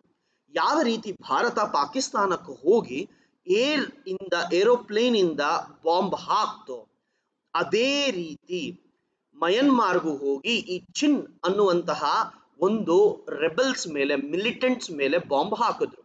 ಅವತ್ತಿನಿಂದ ನಮ್ಮ ಒಂದು ಪ್ರಾಜೆಕ್ಟ್ಸ್ ಮೇಲೆ ಅಟ್ಯಾಕ್ ಮಾಡೋದು ಕಮ್ಮಿ ಆಗಿದೆ. ಆದ್ದರಿಂದ ಈ ಪ್ರಾಜೆಕ್ಟ್ಸ್ ಅಥವಾ ಈ ಒಂದು ಪ್ರದೇಶಗಳು ತುಂಬಾ ಮುಖ್ಯ. ಇದಾದ ನಂತರ US ನವರು ಇರಾನ್ನ ಅಟ್ಯಾಕ್ ಮಾಡಿರೋದ್ರಿಂದ ಆಗಿರಬಹುದು, ಅಥವಾ ಚೈನಾ ಈಗ ಇರಾನ್ ಜೊತೆ ಒಳ್ಳೆ ಸಂಬಂಧ ಬೆಳೆಸಿರೋ ಕಾರಣದಿಂದಾಗಲೂ ಇರಾನ್ ತುಂಬಾ ಮುಖ್ಯ. ಸೊ ಇರಾನ್ ಬಗ್ಗೆ ನಾವು ನೋಡಿದಾಗ ಇರಾನ್ಗೆ ನಾರ್ತ್ ಅಲ್ಲಿ ಕ್ಯಾಸ್ಪಿಯನ್ ಸಿ ಇದೆ, ಸೌತ್ ಅಲ್ಲಿ ಪರ್ಷಿಯನ್ ಗಲ್ಫ್ ಮತ್ತು ಗಲ್ಫ್ ಆಫ್ ಒಮನ್ ಇದೆ. ಈ ಪರ್ಷಿಯನ್ ಗಲ್ಫ್ ಸುತ್ತಲೂ ನಿಮಗೆ ಇರಾಕ್ ಇರಬಹುದು, ಕುವೈಟ್ ಇರಬಹುದು, ಸೌದಿ ಅರೇಬಿಯಾ ಇರಬಹುದು, ಕತಾರ್, ಬಹರೇನ್, UAE, ಒಮನ್, ಈ ರೀತಿ ಸುಮಾರು ಪ್ರದೇಶಗಳು ಅಥವಾ ದೇಶಗಳಿಲ್ಲಿದೆ. ಸೊ ಈ ದೇಶಗಳೆಲ್ಲ ಬೇರೆ ದೇಶಗಳಿಗೆ ಆಯಿಲ್ ಮತ್ತು ನ್ಯಾಚುರಲ್ ಗ್ಯಾಸ್ ಕೊಡಬೇಕು ಅಂತ ಅಂದ್ರೆ ಈ ಸ್ಟ್ರೈಟ್ ಆಫ್ ಹೊರ್ಮುಜ್ ಅಂತ ಅಂತೀವಿ. ಸೊ ಏನದು, ಸ್ಟ್ರೈಟ್ ಆಫ್ ಹೊರ್ಮುಜ್ ಅಂತ ಹೇಳ್ತೀವಿ. ಸೊ ಈ ಸ್ಟ್ರೈಟ್ ಆಫ್ ಹೊರ್ಮುಜ್ ನ ದಾಟ್ಕೊಂಡು ಹೋಗಬೇಕು. ಪರ್ಷಿಯನ್ ಗಲ್ಫ್ನು ಮತ್ತೆ ಗಲ್ಫ್ ಆಫ್ ಒಮನ್ ನ ಸಪರೇಟ್ ಮಾಡೋದು ಸ್ಟ್ರೈಟ್ ಆಫ್ ಹೊರ್ಮುಜ್. ಇರಾನ್ ಮತ್ತು UAE ನ ಸಪರೇಟ್ ಮಾಡೋದು ಸ್ಟ್ರೈಟ್ ಆಫ್ ಹೊರ್ಮುಜ್. ಸೊ ಇದರ ಬಗ್ಗೆ ಸ್ವಲ್ಪ ಗಮನ ಹರಿಸಿ. ಇದರ ಜೊತೆಗೆ ಬಂದರ್ ಅಬ್ಬಾಸ್ ಅನ್ನೋದು ಇರಾನ್ನ ಅತಿ ಮುಖ್ಯವಾಗಿರುವಂತಹ ಒಂದು ಪೋರ್ಟ್. ಅದು ಎಕ್ಸಾಕ್ಟ್ಲಿ ಸ್ಟ್ರೈಟ್ ಆಫ್ ಹೊರ್ಮುಜ್ ಅಲ್ಲೇ ಇದೆ. ಇರಾನ್ ವಿರುದ್ಧ ಯಾರೇ ಯುದ್ಧ ಮಾಡಿದ್ರು ಇರಾನ್ ಮೊದಲು ಈ ಸ್ಟ್ರೈಟ್ ಆಫ್ ಹೊರ್ಮುಜ್ ನ ಬ್ಲಾಕ್ ಮಾಡಬಿಡುತ್ತೆ. ಬ್ಲಾಕ್ ಮಾಡಿದರೆ ಈ ಎಂಟೈರ್ ರೀಜನ್ ಅಲ್ಲಿರುವ ದೇಶಗಳು ಆಯಿಲ್ ಅಂಡ್ ನ್ಯಾಚುರಲ್ ಗ್ಯಾಸ್ ಅನ್ನ ಸಪ್ಲೈ ಮಾಡೋದಕ್ಕೆ ಆಗೋದಿಲ್ಲ. ಅವರು ಸಪ್ಲೈ ಮಾಡಕ್ಕಾಗದೇ ಇದ್ದಾಗ ಪೆಟ್ರೋಲ್ ರೇಟ್ಗಳೆಲ್ಲ ಜಾಸ್ತಿ ಆಗುತ್ತೆ. ಆದ್ದರಿಂದ ಸ್ಟ್ರೈಟ್ ಆಫ್ ಹೊರ್ಮುಜ್ ನಮಗೆ ತುಂಬಾ ಮುಖ್ಯವಾದ ಒಂದು ಪ್ರಾಂತ. ಅದರ ಜೊತೆಗೆ ಚಾಬರ್ ಪೋರ್ಟ್ ನಿಮಗೆ ಗೊತ್ತಿರೋ ಹಾಗೆ ತುಂಬಾ ಮುಖ್ಯವಾಗಿರೋದು. ಇಲ್ಲಿ ನೋಡಿ, ಈಗ ಈ ಚಾಬರ್ ಪೋರ್ಟ್ ಇಂಡಿಯಾ ಕನ್ಸ್ಟ್ರಕ್ಟ್ ಮಾಡ್ತಿದೆ. ಅದರ ಜೊತೆಗೆ ಜರಾಂಜ್ ಟು ದೆಲಾರಂ ಅನ್ನುವಂತಹ ಒಂದು ರೋಡ್ ಅನ್ನ ಕೂಡ ಇಂಡಿಯಾ ಹಾಕಿದೆ. ಇದೆಲ್ಲಿದೆ, ಅಫ್ಘಾನಿಸ್ತಾನಲ್ಲಿದೆ. ಈಗ ಈ ಚಾಬರ್ ಇಂದ ಜಹೇದಾನ್ಗೆ, ಜಹೇದಾನಿಂದ ಜರಾಂಜ್ಗೆ ನಾವು ರೋಡು ಮತ್ತೆ ರೈಲ್ವೇಸ್ ಹಾಕಿದರೆ ಭಾರತದ ಎಲ್ಲಾ ಪದಾರ್ಥಗಳು ಚಾಬರ್ ಪೋರ್ಟ್ಗೆ ಹೋಗಿ ಅಲ್ಲಿಂದ ಅಫ್ಘಾನಿಸ್ತಾನ್ಗೆ ಹೋಗಬಹುದು. ಅಫ್ಘಾನಿಸ್ತಾನಲ್ಲಿ ಗಾರ್ಲೆಂಡ್ ಹೈವೇ ಅಂತ ಬರುತ್ತೆ. ಯಾವ ದೇಶದಲ್ಲಿ ಗಾರ್ಲೆಂಡ್ ಹೈವೇ ಇದೆ, ಅಫ್ಘಾನಿಸ್ತಾನ್. ಯಾವ್ದನ್ನ ಜಾಯಿನ್ ಮಾಡುತ್ತೆ, ಹೆರಾತ್ ನೋಡಿ, ಕಾಂದಹಾರ್, ಕಾಬುಲ್, ಇವುಗಳನ್ನೆಲ್ಲ ಜಾಯಿನ್ ಮಾಡಿ ಅದು ನೋಡಿ ಒಳ್ಳೆ ಗಾರ್ಲೆಂಡ್ ತರ ಇದೆಯಾ, ಅದನ್ನ ಗಾರ್ಲೆಂಡ್ ಹೈವೇ ಅಂತ ಕರಿತೀವಿ. ಭಾರತದಲ್ಲಿ ಗೋಲ್ಡನ್ ಕ್ವಾಡ್ರಿಲೇಟರಲ್ ಅಂತ ಹೇಗೆ ಕರಿತೀವೋ ಇದನ್ನ ಗಾರ್ಲೆಂಡ್ ಹೈವೇ ಅಂತ ಕೂಡ ಕರಿತೀವಿ. ಸೊ ಈ ಚಾಬರ್ ಇಂದ ಎಲ್ಲರಿಗೂ ಹೋಗುತ್ತೆ, ಜರಾಂಜ್ವರೆಗೂ ಹೋಗುತ್ತೆ, ಜರಾಂಜ್ ಇಂದ ದೆಲಾರಂಗೆ ಹೋಗುತ್ತೆ. ಸೊ ಈ ದೆಲಾರಂ ಜಾಯಿನ್ ಆದರೆ ಇಲ್ಲಿಂದ ಹೆರಾತ್ಗಾದ್ರೂ ಹೋಗಬಹುದು, ಕಾಬುಲ್ಗಾದ್ರೂ ಹೋಗಬಹುದು. ಹೇಗೆ, ಈ ಗಾರ್ಲೆಂಡ್ ಹೈವೇ ಇಂದ. ಸೊ ಭಾರತ ಅಫ್ಘಾನಿಸ್ತಾನ್ಗೆ ಯಾವುದೇ ಒಂದು ಪದಾರ್ಥಗಳನ್ನ ಕಳಿಸಬೇಕು ಅಂತ ಅಂದ್ರೂ ಪಾಕಿಸ್ತಾನ್ ಮೂಲಕ ಅಲ್ಲದೆ ಇರಾನ್ನ ಮೂಲಕ ಕಳಿಸ್ಬೇಕು ಅಂತ ಇದೆ. ಇತ್ತೀಚೆಗೆ ಈ ಒಂದು ರೈಲ್ವೆ ಡೆವಲಪ್ಮೆಂಟ್ ಪ್ರಾಜೆಕ್ಟ್ ಅಲ್ಲಿ ಭಾರತ ಬೇಡ ಅಂತ ಹೇಳಿ ಇರಾನ್ ಹೇಳಿತು ಅಂತ ಹಿಂದೂ ನ್ಯೂಸ್ ಪೇಪರ್ ಅವರು ಸುಳ್ಳು ಸುದ್ದಿಯನ್ನ ಕೊಟ್ಟಿದ್ದರು. ಈಗ ಈ ಒಂದು ಸುದ್ದಿ ತಪ್ಪು ಅಂತ ಹೇಳಿ ಇರಾನ್ನವರು ಹೇಳಿದ್ದಾರೆ. ಆದ್ದರಿಂದ ನಿಮ್ಮ ಆನ್ಸರ್ಸ್ ಅಲ್ಲಿ ದಯವಿಟ್ಟು ಆ ಒಂದು ಪಾಯಿಂಟ್ ಅನ್ನ ಬರಿಬೇಡಿ. ಈಗ ಈ ಒಂದು ಪಾಯಿಂಟ್ ಅರ್ಥ ಆಯ್ತಾ? ಚಾಬರ್ ಇಂದ ಜರಾಂಜ್, ಜರಾಂಜ್ ಇಂದ ದೆಲಾರಂ. ಎಲ್ಲಿ ನೋಡ್ತಿದ್ದೀರಾ ನೀವು? Chabahar to Zahedan, Zahedan to Zaranj, Zaranj to Delaram. Next, Afghanistan ಅಲ್ಲಿ ತಾಲಿಬಾನ್ ಮತ್ತೆ US ನವರು, ಅಫ್ಘನ್ ಗವರ್ನಮೆಂಟ್ ಪ್ರತಿಯೊಬ್ಬರು ಮಾತಾಡ್ತಿದ್ದಾರೆ. ಆ ಮಾತುಕತೆಯಲ್ಲಿ ಭಾರತ ಭಾಗಿಯಾಗಿರಲಿಲ್ಲ. ಭಾರತ ಭಾಗಿ ಆಗದೇ ಇದ್ದಿದ್ದಕ್ಕೆ ಎರಡು ಕಾರಣಗಳು. ಒಂದು, ಪಾಕಿಸ್ತಾನ ಭಾರತ ಬೇಡ ಅಂತ ಹೇಳಿತ್ತು. ಎರಡನೇದು, ತಾಲಿಬಾನ್ ಜೊತೆ ಮಾತಾಡೋದು ಭಾರತಕ್ಕೆ ಇಷ್ಟ ಇರಲಿಲ್ಲ. ಆದ್ದರಿಂದ US ನವರು ಭಾರತನ ಅವಾಯ್ಡ್ ಮಾಡಕ್ಕೆ ಟ್ರೈ ಮಾಡಿದ್ರು. ಸೊ ಭಾರತ ಯಾಕೆ ಅಂತ ಕೇಳಿದಾಗ, ನಮ್ಮನ್ನ ನೀವು ಯಾಕೆ ಈ ಒಂದು ಮಾತುಕತೆಯಲ್ಲಿ ಸೇರಿಸ್ಕೊಳ್ಳಿಲ್ಲ ಅಂತ ಕೇಳಿದಾಗ, ಯಾವ ಯಾವ ದೇಶಗಳ ಜೊತೆ ಅಫ್ಘಾನಿಸ್ತಾನ್ಗೆ ಲ್ಯಾಂಡ್ ಬಾರ್ಡರ್ ಇದೆಯೋ ಆ ದೇಶಗಳ ಜೊತೆ ಮಾತ್ರ ನಾವು ಮಾತುಕತೆಯನ್ನು ನಡೆಸ್ತಿದ್ದೀವಿ ಅಂತ ಹೇಳಿದ್ರು. ಆದರೆ ಭಾರತಕ್ಕೆ ಅಫ್ಘಾನಿಸ್ತಾನ್ ಜೊತೆ ಈ ಒಂದು ಗಿಲ್ಗಿಟ್ ಪ್ರಾಂತದಲ್ಲಿ ಬಾರ್ಡರ್ ಇದ್ದರೂ ಕೂಡ ಅದು ಪಾಕಿಸ್ತಾನ್ ಕಂಟ್ರೋಲ್ ಅಲ್ಲಿ ಇರೋದ್ರಿಂದ ಅವರು ಇಲ್ಲ ಅಂತ ಹೇಳಿದ್ರು. ಆದ್ದರಿಂದ ಅಫ್ಘಾನಿಸ್ತಾನ್ ಜೊತೆ ಇರುವಂತಹ ಬಾರ್ಡರ್ ಕಂಟ್ರೀಸ್ ಯಾವುದು ಅಂತ ಕೇಳಬಹುದು. ನೋಡಿ, ಭಾರತ ನೀವು ಒಪ್ಕೊಳ್ಳೇಬೇಕು, ಅವ್ರು ಒಪ್ಕೊಳ್ಳಿಲ್ಲ ಅಂದ್ರೂ ಭಾರತ ಅಫ್ಘಾನಿಸ್ತಾನ್ ಜೊತೆ ಬಾರ್ಡರ್ ಹೊಂದುತ್ತೆ. Pakistan, Iran, Turkmenistan, Uzbekistan, Tajikistan. ನೋಡಿ, ಟರ್ಕ್ಮೆನಿಸ್ತಾನ್, ಉಜ್ಬೇಕಿಸ್ತಾನ್, ತಜಿಕಿಸ್ತಾನ್. ಇದರ ಜೊತೆಗೆ ಇಂಡಿಯಾ, ಪಾಕಿಸ್ತಾನ್ ಅಂಡ್ ಇರಾನ್. ಅರ್ಥ ಆಗ್ತಿದ್ಯಾ? ಸೊ 6 ದೇಶಗಳು ನಿಮಗೆ ಅಫ್ಘಾನಿಸ್ತಾನ್ ಸುತ್ತಲೂ ಇದೆ, ದಯವಿಟ್ಟು ನೆನ್ಪಿಟ್ಕೊಳ್ಳಿ. ಮತ್ತು ನೋಡಿ, ಎರಡು ಪ್ರಾಂತಗಳು ಯಾವುದೇ ಒಂದು ಕಾರಣ ಇಲ್ಲದೆ UPSC ಕೇಳುವಂತಹ ಒಂದು ಕ್ವಶನ್ಗಳು. ಒಂದು, ಏಷ್ಯಾನ 10 ದೇಶಗಳ ಕ್ಯಾಪಿಟಲ್ ಸಿಟೀಸ್ ಅನ್ನ ನಾರ್ತ್ ಟು ಸೌತ್ ಆಗಲಿ, ವೆಸ್ಟ್ ಟು ಈಸ್ಟ್ ಆಗಲಿ ನೋಡ್ಕೊಳ್ಳಿ. ಅದೇ ರೀತಿ ಸೆಂಟ್ರಲ್ ಏಷ್ಯಾನ ಕೂಡ ಒಂದು ಸತಿ ಪ್ರಾಪರ್ ಆಗಿ ನೋಡ್ಕೊಳ್ಳಿ. ಕ್ವಶನ್ಸ್ ಕೇಳೋ ಸಾಧ್ಯತೆ ಇದೆ. ಕಳೆದ 2 ವರ್ಷಗಳಿಂದ ಕ್ಯಾಸ್ಪಿಯನ್ ಸಿ ಮತ್ತು ಬ್ಲ್ಯಾಕ್ ಸಿ ನ್ಯೂಸ್ ಅಲ್ಲಿದೆ. ಸೊ ಒಂದ್ಸತಿ ನೋಡೋಣ, ಈ ಕ್ಯಾಸ್ಪಿಯನ್ ಸಿ ಸುತ್ತಲೂ ಇರುವಂತಹ ದೇಶಗಳು ಯಾವುದು? Iran, Turkmenistan, Kazakhstan, Russia, Azerbaijan. ನೋಡಿ, ಉಜ್ಬೇಕಿಸ್ತಾನ್ ಬಾರ್ಡರ್ ಅಲ್ಲ, ಇದನ್ನ ನಾವು 5 ದೇಶಗಳು ಬಾರ್ಡರ್ ಹೊಂದಿದೆ, ಟಿರಾಕ್ ಅಂತ ಹೇಳ್ತೀವಿ. ಯಾವ್ಯಾವುದು? Turkmenistan, Iran, Russia, Azerbaijan, Kazakhstan. ನೆನ್ಪಿಟ್ಕೊಳ್ಳಿ. ಇದಾದ ಮೇಲೆ ಈ ಸಿ ಆಫ್ ಅಜೋವ್ ಇಲ್ಲಿ ಕಾಣಿಸ್ತಿದ್ಯಾ? ಈ ಒಂದು ಪ್ರಾಂತನ ಕ್ರಿಮಿಯಾ ಅಂತ ಕರಿತೀವಿ. ಸೊ ಈ ಕ್ರಿಮಿಯಾನ ರಷ್ಯಾ ಯುಕ್ರೇನ್ ಇಂದ ವಶಪಡಿಸ್ಕೊಂಡಿದೆ. ಸೊ ರೀಸೆಂಟ್ ಆಗಿ ಯುಕ್ರೇನ್ ಅವರ ನೇವಿ ಇಲ್ಲಿಗೆ ಬಂತು. ಅವರ ಒಂದು ನೇವಿ ಇಲ್ಲಿಗೆ ಬಂದಾಗ ರಷ್ಯಾ ಅವರು ಇಲ್ಲಿ ಅದನ್ನ ಬ್ಲಾಸ್ಟ್ ಮಾಡಿಬಿಟ್ರು. ಸೊ ಈ ಒಂದು ಪ್ರಾಂತನ ಸ್ಟ್ರೈಟ್ ಆಫ್ ಕರ್ಚ್ ಅಂತ ಹೇಳ್ತೀವಿ.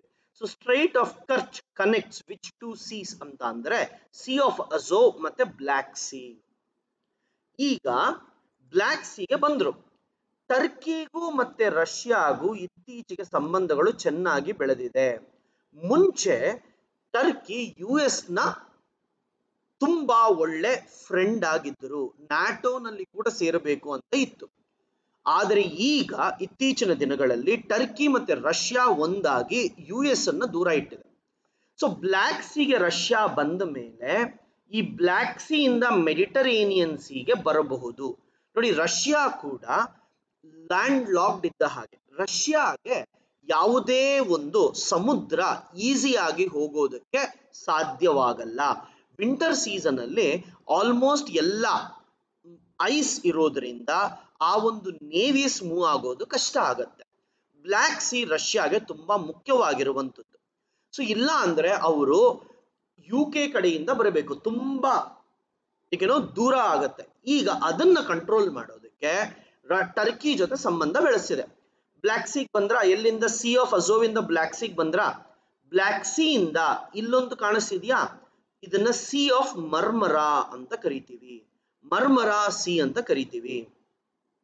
ಇಲ್ಲಿ ಸ್ಟ್ರೈಟ್ ಆಫ್ ಬೋಸ್ಫರಸ್ ಇರುತ್ತೆ, ಇಲ್ಲಿ ಸ್ಟ್ರೈಟ್ ಆಫ್ ಡಾರ್ಡನಲ್ಸ್ ಇರುತ್ತೆ. ನೋಡಿ, ಅಜೋವ್ ಸೀನು ಬ್ಲ್ಯಾಕ್ ಸೀನ ಸಪರೇಟ್ ಮಾಡುವಂಥದ್ದು ಸ್ಟ್ರೈಟ್ ಆಫ್ ಕರ್ಚ್. ಬ್ಲ್ಯಾಕ್ ಸೀನ, ಸಿ ಆಫ್ ಮರ್ಮರಾನ ಸಪರೇಟ್ ಮಾಡೋದು ಸ್ಟ್ರೈಟ್ ಆಫ್ ಬೋಸ್ಫರಸ್. ಮರ್ಮರಾ ಸೀನ ಮತ್ತೆ ಏಗನ್ ಸೀನು ಸಪರೇಟ್ ಮಾಡೋದು ಸ್ಟ್ರೈಟ್ ಆಫ್ ಡಾರ್ಡನಲ್ಸ್ ಅಂತ ಕರಿತೇವೆ. ಸೊ ಈ ರೀತಿ ಬೇರೆ ಬೇರೆ ಸಮುದ್ರಗಳನ್ನ ದಾಟಿಕೊಂಡು ರಷ್ಯಾ ಮೆಡಿಟರೇನಿಯನ್ ಸೀಗೆ ಬರ್ತಿದೆ. ಮೆಡಿಟರೇನಿಯನ್ ಸೀಗೆ ಬಂದ ಮೇಲೆ ಭಾರತಕ್ಕಾಗ್ಲಿ ಇಂಡಿಯನ್ ಓಷನ್ಗಾಗ್ಲಿ ಬರೋದು ಈಸಿ. ಆದ್ದರಿಂದ ಈ ಪ್ರಾಂತಗಳು ತುಂಬಾ ಮುಖ್ಯ. ಭಾರತ ಮತ್ತೆ ಟರ್ಕಿ ರಷ್ಯಾದಿಂದ S-400 ಆಂಟಿ ಮಿಸೈಲ್ ಸಿಸ್ಟಮ್ ಅನ್ನ ಪರ್ಚೇಸ್ ಮಾಡ್ತಿದೆ. ಸೊ ಇದರಿಂದ ಟರ್ಕಿ ಕೂಡ ರಷ್ಯಾಗೆ ತುಂಬಾ ಕ್ಲೋಸ್ ಆಗಿದೆ. ಟರ್ಕಿ ಬಗ್ಗೆ ಕೇಳುವ ಸಾಧ್ಯತೆ ಕೂಡ ಜಾಸ್ತಿ. ನೋಡಿ, ಇಸ್ರೇಲ್ನಲ್ಲಿ ಜೆರುಸಲೆಂ ಅನ್ನುವಂತಹ ಒಂದು ಪ್ರಾಂತ ಇದೆ. ಇದು ಮುಸ್ಲಿಮ್ಸ್ಗೆ, ಜ್ಯೂಸ್ಗೆ ಮತ್ತೆ ಕ್ರಿಶ್ಚಿಯನ್ಸ್ಗೆ ತುಂಬಾ ಹೋಲಿ ಪ್ಲೇಸ್ ಅಂತ ಕೂಡ ಹೇಳ್ತೇವೆ. ಇತ್ತೀಚೆಗೆ ಟ್ರಂಪ್ ಜೆರುಸಲೆಂ ಕಂಪ್ಲೀಟ್ ಆಗಿ ಇಸ್ರೇಲ್ಗೆ ಸೇರಿರುವಂತದ್ದು ಅಂತ ಹೇಳಿದ್ದಾರೆ. ಆದರೆ ಯುನೈಟೆಡ್ ನೇಷನ್ ಜೆರುಸಲೆಂ ಅರ್ಧ ಭಾಗ ಇಸ್ರೇಲ್ಗೆ, ಅರ್ಧ ಭಾಗ ಪ್ಯಾಲೆಸ್ಟೀನ್ಗೆ ಅಂತ ಹೇಳಿದ್ರು ಕೂಡ ಟ್ರಂಪ್ ಕಂಪ್ಲೀಟ್ ಆಗಿ ಜೆರುಸಲೆಂನ ಕೊಡಬೇಕು ಅಂತ ಹೇಳ್ತಿದ್ದಾರೆ. ಅದರ ಜೊತೆಗೆ ಈ ಗೋಲನ್ ಹೈಟ್ಸ್ ಅನ್ನುವಂತಹ ಒಂದು ಪ್ರಾಂತನ ಇಸ್ರೇಲ್ ಸಿರಿಯಾಯಿಂದ ಕ್ಯಾಪ್ಚರ್ ಮಾಡಿಕೊಂಡಿತ್ತು, ಯುದ್ಧದಲ್ಲಿ ಗೆದ್ದಿತ್ತು. ಅದಾದ ನಂತರ ಇದನ್ನ ಡಿಸ್ಪ್ಯೂಟೆಡ್ ಟೆರಿಟರಿ ಅಂತ ಹೇಳಿದ್ರು, ಯಾರ ಕಂಟ್ರೋಲ್ ಅಲ್ಲೂ ಇರಲಿಲ್ಲ. ಇಸ್ರೇಲ್ ಅವ್ರು ಏನ್ ಮಾಡೋರು, ಜ್ಯೂಸ್ನೆಲ್ಲ ಇಲ್ಲಿ ಕಳಿಸಿ ಅವರ ಒಂದು ಸಂಖ್ಯೆಯನ್ನು ಬೆಳೆಸಿದ್ರು. ಇವತ್ತಿಲ್ಲಿ ಜ್ಯೂಸ್ ಜಾಸ್ತಿ ಇದ್ದಾರೆ, ಸಿರಿಯಾದವರು ಕಮ್ಮಿ ಇದ್ದಾರೆ. ಅದರ ಬೇಸಿಸ್ ಮೇಲೆ ಇಸ್ರೇಲ್ನವರು ಗೋಲನ್ ಹೈಟ್ಸ್ ಅವರಿಗೆ ಸಂಬಂಧಪಟ್ಟಿರುವಂತದ್ದು ಅಂತ ಹೇಳ್ತಿದ್ದಾರೆ. ಸೊ ಗೋಲನ್ ಹೈಟ್ಸ್ ಯಾರಿಗೆ ಸೇರಿರೋದು, ಇಸ್ರೇಲ್ಗೆ ಅಂತ ಹೇಳಿ US ಕೂಡ ಹೇಳ್ತಿದೆ. ಸೊ ಒಂದು ಜೆರುಸಲೆಂ, ಇನ್ನೊಂದು ಗೋಲನ್ ಹೈಟ್ಸ್. ಮೂರನೇದು ಈ ಗಾಜಾ ಸ್ಟ್ರಿಪ್ ಅಲ್ಲಿ ಹಾಮಾಸ್ ಅಂತ ಒಂದು ಟೆರರಿಸ್ಟ್ ಗ್ರೂಪ್ ಇದೆ. ಅವರು ಯಾವಾಗಲೂ ಇಸ್ರೇಲ್ ಮೇಲೆ ರಾಕೆಟ್ ದಾಳಿನ ನಡೆಸ್ತಾ ಇರುತ್ತೆ. ಅದು ಕೂಡ ನಿಮಗೆ ಮುಖ್ಯ. ನೋಡಿ, ವೆಸ್ಟ್ ಬ್ಯಾಂಕ್ ಮತ್ತು ಗಾಜಾನಲ್ಲಿ ಬರಿತೀನಿ, ವೆಸ್ಟ್ ಬ್ಯಾಂಕ್ ಅಂಡ್ ಗಾಜಾ ಯಾರು ಇರ್ತಾರೆ, ಪ್ಯಾಲೆಸ್ಟೀನಿಯನ್ಸ್ ಇರ್ತಾರೆ. ಗೋಲನ್ ಹೈಟ್ಸ್ ಮತ್ತೆ ಜೆರುಸಲೆಂ ಇಸ್ರೇಲ್ನ ಭಾಗ ಅಂತ ಹೇಳಿ US ರೀಸೆಂಟ್ ಆಗಿ ಹೇಳಿದೆ. ಭಾರತಕ್ಕೂ ಇಸ್ರೇಲ್ಗೂ ತುಂಬಾ ಒಳ್ಳೆ ಸಂಬಂಧಗಳಿರೋದ್ರಿಂದ ಇಸ್ರೇಲ್ನಲ್ಲಿ ಯಾವುದೇ ಒಂದು ಇಶ್ಯೂ ನಡೆದರೂ ಅದರ ಬಗ್ಗೆ ಕೇಳುವಂತಹ ಸಾಧ್ಯತೆ ಜಾಸ್ತಿ. ಇದನ್ನ ನಾವು ಡೆಡ್ ಸಿ ಅಂತ ಕರಿತೀವಿ. ಇದು Mediterranean C, Israel border Mediterranean C ಜೊತೆ ಇದೆ, ಡೆಡ್ ಸಿ ಜೊತೆ ಇದೆ, ಗಲ್ಫ್ ಆಫ್ ಅಕ್ವಬಾ ಅಂತ ಕರಿತೀವಿ. ಇವುಗಳ ಜೊತೆ ಇಸ್ರೇಲ್ಗೆ ಬಾರ್ಡರ್ ಇದೆ. ರೀಸೆಂಟ್ ಆಗಿ ಬೀರಟ್ ಅಲ್ಲಿ ಒಂದು ಬ್ಲಾಸ್ಟ್ ನಡೀತು. ಎಲ್ಲಿ, ಲೆಬನನ್ ಸುತ್ತಲೂ ಇರುವಂತಹ ದೇಶಗಳು ಸಿರಿಯಾ, ಇಸ್ರೇಲ್ ಮತ್ತು ಮೆಡಿಟರೇನಿಯನ್ ಸಿ ತುಂಬಾ ಮುಖ್ಯವಾಗಿರುವಂಥದ್ದು. ಸೌದಿ ಅರೇಬಿಯಾ, ಹೌಟೀಸ್ ಅನ್ನುವರು ಯಮನ್ನಿಂದ ಬಂದು ಖುರೈಸ್, ಬುಖಾಯಾ, ರಿಯದ್ ಅನ್ನುವಂತಹ ಸೌದಿ ಅರೇಬಿಯಾನಲ್ಲಿ ಬಾಂಬ್ಗಳನ್ನ ಹಾಕಿದ್ರು. ಅವರು ಹಾಕಿದಂತಹ ಬಾಂಬ್ಗಳಿಂದ ಸೌದಿ ಅರೇಬಿಯಾನಲ್ಲಿರುವಂತಹ ಆಯಿಲ್ ಅಂಡ್ ನ್ಯಾಚುರಲ್ ಗ್ಯಾಸ್ ಎಲ್ಲ ಬ್ಲಾಸ್ಟ್ ಆಗಿ ಪ್ರಪಂಚದ ಆಯಿಲ್ ರೇಟ್ಸ್ ಎಲ್ಲ ಕಮ್ಮಿ ಆಯಿತು. ಆದ್ದರಿಂದ ಈ ಪ್ರಾಂತಗಳು ಎಲ್ಲಿದೆ ಅಂತ ಕೇಳೋ ಸಾಧ್ಯತೆ ಜಾಸ್ತಿ. ಒಂದ್ಸತಿ ಪ್ರಾಪರ್ ಆಗಿ ನೋಡಿ. ಈಗ ನೋಡಿ, ರೆಡ್ ಸಿ ಎಲ್ಲಿದೆ, ಆಫ್ರಿಕಾಗೂ ಸೌದಿ ಅರೇಬಿಯಾಗೂ ಮಧ್ಯದಲ್ಲಿದೆ. ಈ ರೆಡ್ ಸಿ ಇಂದಾನೆ ನಾವು ಮೆಡಿಟರೇನಿಯನ್ ಸಿಗೆ ಹೋಗೋದು ಸಾಧ್ಯ. ಇನ್ನೊಂದು ಕಡೆ ಗಲ್ಫ್ ಆಫ್ ಏಡನ್ ಅಂತ ಕೂಡ ಇದೆ. ಇವೆರಡರ ಮಧ್ಯದಲ್ಲಿ ನಮಗೆ ಬಬ್ ಎಲ್ ಮಂಡಬ್ ಸ್ಟ್ರೈಟ್ ಅಂತ ಇದೆ. ಏನು, ಬಬ್ ಎಲ್ ಮಂಡಬ್ ಸ್ಟ್ರೈಟ್ ಅಂತ ಕರಿತೀವಿ. ಸೊ ಏನಿದರ ಹೆಸರು, ಈಗ ಯಮನ್ನನ್ನು ಮತ್ತೆ ಜಿಬೌಟಿನ ಸಪರೇಟ್ ಮಾಡುವಂಥದ್ದು ಬಬ್ ಎಲ್ ಮಂಡಬ್. ಈ ಪ್ರಾಂತವನ್ನ ಯಾರಾದರೂ ಕಂಟ್ರೋಲ್ ಮಾಡಿದರೆ ಅವರು ಇಲ್ಲಿ ಬರುವಂತಹ ಶಿಪ್ಸ್ ಅನ್ನೆಲ್ಲ ಕಂಟ್ರೋಲ್ ಮಾಡಬಹುದು.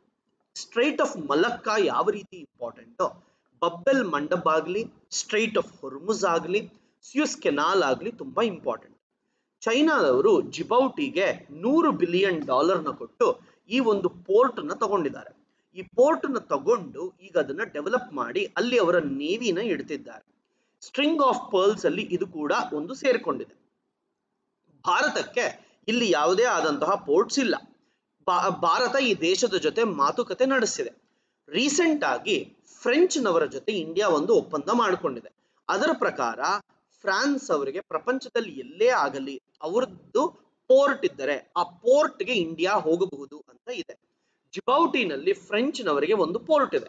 ಭಾರತಕ್ಕೆ ಕೂಡ ಆ ಪೋರ್ಟ್ ಸಿಗೋ ಸಾಧ್ಯತೆ ಇದೆ.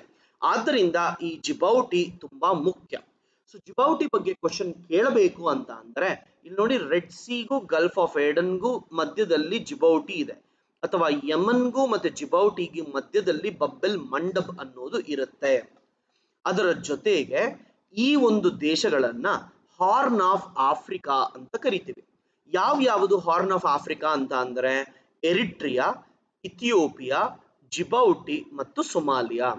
ಈಗ ಈ ಇಥಿಯೋಪಿಯಾ ಇಸ್ ಲ್ಯಾಂಡ್ ಲಾಕ್, ನೋಡಿ ಸಮುದ್ರದ ಜೊತೆ ಅದರ ಒಂದು ಪ್ರದೇಶ ಹೊಂದಾಣಿಕೆಯನ್ನ ಹೊಂದಿಲ್ಲ.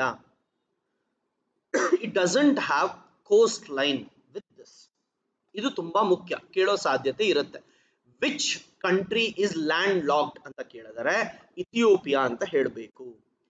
ಜೊತೆಗೆ ಈ ನಡುವೆ ಭಾರತ ವೆನಿಲ್ಲಾ ಐಲ್ಯಾಂಡ್ಸ್ ಅಂತ ಕೆಲವೊಂದಿದೆ.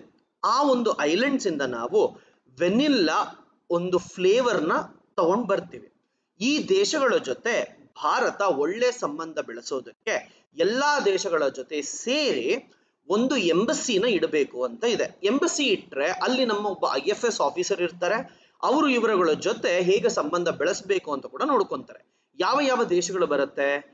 ರಿಯೂನಿಯನ್ ಅನ್ನೋ ಒಂದು ಫ್ರೆಂಚ್ ಟೆರಿಟರಿ, ಮೌರಿಷಿಯಸ್ ಆಗಿರಬಹುದು, ಕೊಮೊರೋಸ್ ಆಗಿರಬಹುದು, ಮಯೊಟ್ಟಿ ಆಗಿರಬಹುದು, ಮತ್ತು ಇನ್ನೊಂದು ದೇಶ ಸಿಚಿಲಸ್. ಈ 5 ದೇಶಗಳನ್ನ ನಾವು ವೆನಿಲ್ಲಾ ಐಲ್ಯಾಂಡ್ಸ್ ಅಂತ ಹೇಳ್ತೀವಿ. ಈ ದೇಶಗಳ ಜೊತೆ ಒಳ್ಳೆ ಸಂಬಂಧ ಬೆಳೆಸಬೇಕು ಅಂತ ಇಂಡಿಯಾ ಪ್ರಯತ್ನ ಪಡ್ತಿದೆ. Vanilla Islands, Mauritius, Reunion, Comoros, Mayotte. UK ಅವರು ಬ್ರೆಕ್ಸಿಟ್ ಇಂದ ಹೊರಗೆ ಬಂದಿರೋದ್ರಿಂದ ಕೇಳೋ ಸಾಧ್ಯತೆ ಇದೆ. UK ಅಂತ ಅಂದ್ರೆ ಇಂಗ್ಲೆಂಡ್, ವೇಲ್ಸ್, ಸ್ಕಾಟ್ಲೆಂಡ್ ಮತ್ತು ನಾರ್ದರ್ನ್ ಐರ್ಲೆಂಡ್. UKನ ಯುರೋಪ್ ಜೊತೆ ಸಪರೇಟ್ ಮಾಡುವಂಥದ್ದು ಇಂಗ್ಲಿಷ್ ಚಾನಲ್. ಒಂದು ಕಡೆ ನಾರ್ತ್ ಸಿ ಇರುತ್ತೆ, ಇನ್ನೊಂದು ಕಡೆ ಐರಿಷ್ ಸಿ ಇರುತ್ತೆ. ಈ ರಿಪಬ್ಲಿಕ್ ಆಫ್ ಐರ್ಲೆಂಡ್ ಅನ್ನೋದು ಸಪರೇಟ್ ಕಂಟ್ರಿ. ನಾರ್ದರ್ನ್ ಐರ್ಲೆಂಡ್ UKಗೆ ಸಂಬಂಧಪಟ್ಟಿರುವಂಥದ್ದು. ಆಸ್ಟ್ರೇಲಿಯಾನಲ್ಲಿ ಬುಷ್ ಫೈರ್ಸ್ ನಡೆಯುತ್ತೆ, ಅದು ಈಸ್ಟರ್ನ್ ಪಾರ್ಟ್ ಅಲ್ಲಿ. ಒಂದು ಸತಿ ನೀವು ನೋಡಿದ್ರೆ ಹೆಲ್ಪ್ ಆಗುತ್ತೆ. ಬ್ರೆಜಿಲ್ ಅಲ್ಲೂ ಕೂಡ ಕೆಲವೊಂದು ಫಾರೆಸ್ಟ್ ಫೈರ್ಸ್ ಇತ್ತು, ಅಮೆಜಾನ್ ಅಥವಾ ಸೆಲ್ವಾಸ್ ಅಂತ ಕರಿತೀವಿ. ಜೊತೆಗೆ ವೆನಿಜುಯೆಲಾನಲ್ಲಿ ಪ್ರಪಂಚದಲ್ಲೇ ಅತಿ ಹೆಚ್ಚಿಗಿರುವಂತಹ ಆಯಿಲ್ ಎಲ್ಲಿದೆ ಅಂತ ಅಂದ್ರೆ ವೆನಿಜುಯೆಲಾ. ಅದರಲ್ಲೂ ಈ ಮರಕೈಬೋ ಅನ್ನೋ ಒಂದು ಲೇಕ್ ತುಂಬಾ ಮುಖ್ಯವಾಗಿರುವಂಥದ್ದು. ಈಗ ಕೋವಿಡ್ ಇಂದ ಆಗಲಿ ಅಥವಾ ಟ್ರಂಪ್ ಇಂದ ಆಗಲಿ US ನವರು ಬಾರ್ಡರ್ಸ್ ನ ಟೈಟ್ ಮಾಡ್ತಾ ಇದ್ದಾರೆ. ಸೊ ಆ ಬಾರ್ಡರ್ಸ್ ನ ನೋಡಿದಾಗ US ಮತ್ತು ಕೆನಡಾಗೂ ಇರುವಂತಹ ಬಾರ್ಡರ್ನ 49 ಡಿಗ್ರಿ ನಾರ್ತ್ ಅಂತ ಕರಿತೀವಿ, ಅಥವಾ -10°C ಐಸೋಥರ್ಮ್ ಅಂತ ಹೇಳ್ತೀವಿ. So what separates US and Canada? 49 degree north or -10°C isotherm. ಅದೇ ರೀತಿ US ಮತ್ತೆ ಮೆಕ್ಸಿಕೋನ ಸಪರೇಟ್ ಮಾಡೋದಕ್ಕೆ ಈ ಪ್ರಾಂತದಲ್ಲಿ ಒಂದು ನದಿ ಇದೆ. ಆ ನದಿಯ ಹೆಸರು ರಿಯೋ ಗ್ರ್ಯಾಂಡ್ ಅಂತ ಹೇಳಿ. ಸೊ ಈ ರಿಯೋ ಗ್ರ್ಯಾಂಡ್ ಇಲ್ಲಿ ಏನ್ ನಡೀತಿದೆ? ಒಂದು ಗೋಡೆಯನ್ನ ಕಟ್ಟಿದ್ದಾರೆ. ಆ ಗೋಡೆ ಕಟ್ಟಬೇಕು ಅಂತ ಟ್ರಂಪ್ ಇದ್ದಾನೆ. ಸೊ ಈ ಜನ ನಮ್ಮ ಗೋಡೆ ಇದ್ರೂ ಪರವಾಗಿಲ್ಲ, ನಾವು ನದಿನಲ್ಲಿ ಈಜೊಡ್ಕೊಂಡು ಬರ್ತೀವಿ ಅಂತ ಹೇಳಿ ಕೆಲವರು ನದಿಯಲ್ಲಿ ಈಜೊಡ್ಕೊಂಡು ಬರ್ತಿದ್ದಾಗ ಅವರೆಲ್ಲ ಸತ್ತು ಅವರ ಬಾಡಿಗಳೆಲ್ಲ ಈ ರಿಯೋ ಗ್ರ್ಯಾಂಡ್ ರಿವರ್ ಅಲ್ಲಿ ಈ ನಡುವೆ ಕಾಣಿಸ್ಕೊಳ್ಳುತ್ತಿದೆ. ಆದ್ದರಿಂದ ಈ ಒಂದು ನದಿ ತುಂಬಾನೇ ಮುಖ್ಯವಾಗಿರುವಂಥದ್ದು. ಯಾವುದು? Which separates US and Mexico. ಇಲ್ಲಿಗೆ ಎಲ್ಲ ಪ್ರದೇಶಗಳ ಬಗ್ಗೆ ಒಮ್ಮೆ ನೋಡಿದ್ದೀವಿ. ಕನ್ನಡದಲ್ಲಿ ಏನಾದರೂ ತಪ್ಪು ಪದಗಳು ಬಳಸಿದ್ದರೆ ಕ್ಷಮಿಸಿ, ಅಥವಾ ಎಲ್ಲಾದರೂ ನಿಮಗೆ ಅರ್ಥ ಆಗ್ಲಿಲ್ಲ ಅಂದ್ರೆ ಕ್ಷಮಿಸಿ. ನಾನು ಹೋದ ವರ್ಷ UPSC 1 ತಿಂಗಳ ಮುಂಚೆ ಜಿಯೋಗ್ರಫಿ ಥ್ರೂ ಮ್ಯಾಪ್ಸ್ ಮಾಡಿದ್ದೆ. ಈ ವರ್ಷ ಅಲ್ಲ, ಜಿಯೋಗ್ರಫಿ ಥ್ರೂ ಮ್ಯಾಪ್ಸ್ ಪಾರ್ಟ್ 1 ಅಲ್ಲ, ಪಾರ್ಟ್ 2 ಅಲ್ಲ, ಲಾಸ್ಟ್ ಇಯರ್ ಒಂದು ವಿಡಿಯೋ ಮಾಡಿದ್ದೆ 2019 ಅಲ್ಲಿ. ದಯವಿಟ್ಟು ಆ ವಿಡಿಯೋನ ಒಂದ್ಸತಿ ನೋಡಿ. ಆ ವಿಡಿಯೋನಲ್ಲಿ ನಾನು ಜೂನ್ಗಿಂತ ಮುಂಚೆ ಯಾವ ಕರೆಂಟ್ ಅಫೇರ್ಸ್ ಇತ್ತೋ ಅದನ್ನೆಲ್ಲ ಕವರ್ ಮಾಡಿದ್ದೀನಿ. ನೀವು ಅದನ್ನ ಒಂದು ಸತಿ ನೋಡಿದ್ರೆ ನಿಮಗೆ ಆ ಕರೆಂಟ್ ಅಫೇರ್ಸ್ ಕವರ್ ಆಗುತ್ತೆ, ಇದು ಕವರ್ ಆಗುತ್ತೆ. ನೋಡಿ, ಆ ಸ್ಟ್ರಿಂಗ್ ಆಫ್ ಪರ್ಲ್ಸ್ ಆಗಿರಬಹುದು ಅಥವಾ ಭಾರತ ಯಾವ ಯಾವ ದೇಶಗಳ ಜೊತೆ ಒಳ್ಳೆ ಸಂಬಂಧನ ಬೆಳೆಸಿದೆ ಅನ್ನೋದರ ಬಗ್ಗೆ ಆ ವಿಡಿಯೋನಲ್ಲಿ ಆಲ್ರೆಡಿ ಇದೆ. ಅದು ಇಂಗ್ಲಿಷ್ ನಲ್ಲಿ ಇದ್ರೂ ಹೆಸರುಗಳೆಲ್ಲ ನಮಗೆ ಇಂಗ್ಲಿಷ್ ಆದ್ರೂ ಕನ್ನಡ ಆದ್ರೂ ಒಂದೇ. ಒಂದು ಸತಿ ಅದನ್ನ ನೋಡಿ. ಈ ವರ್ಷ ಎಕ್ಸಾಮ್ ಹೋಗೋಕ್ಕಿಂತ ಮುಂಚೆ geography through maps 1, geography maps 2, geography through maps 2 ಮತ್ತೆ ಲಾಸ್ಟ್ ಇಯರ್ದು ಒಂದು ಸತಿ ನೋಡಿ, ಸಾಕಾಗತ್ತೆ. All the best everyone. ಚೆನ್ನಾಗಿ ಎಕ್ಸಾಮ್ ಬರೆಯಿರಿ, ಈಸಿ ಇರುತ್ತೆ, ಟೆನ್ಷನ್ ತಗೋಬೇಡಿ, ಆದಷ್ಟು ಪ್ರಾಪರ್ ಆಗಿ ಓದಿ. ಜೊತೆಗೆ ಲಾ ಎಕ್ಸಲೆನ್ಸ್ ಈಗ ಆನ್ಲೈನ್ ಕ್ಲಾಸಸ್ ಅನ್ನು ಕೂಡ ಕೊಡ್ತಿದೆ. ಸೊ ನಿಮ್ಮ ಸ್ನೇಹಿತರು ಯಾರೇ ಇರಲಿ ಬರೀತಿದ್ರೆ, ನಮ್ಮ ಒಂದು ಲೆಕ್ಚರ್ಸ್ ನ ಕೇಳಬೇಕು ಅಂತ ಇದ್ರೆ ಅವರಿಗೆ ಈ ಕೋರ್ಸಸ್ ಅನ್ನ ಸಜೆಸ್ಟ್ ಮಾಡಿ. Thank you guys, thanks a lot.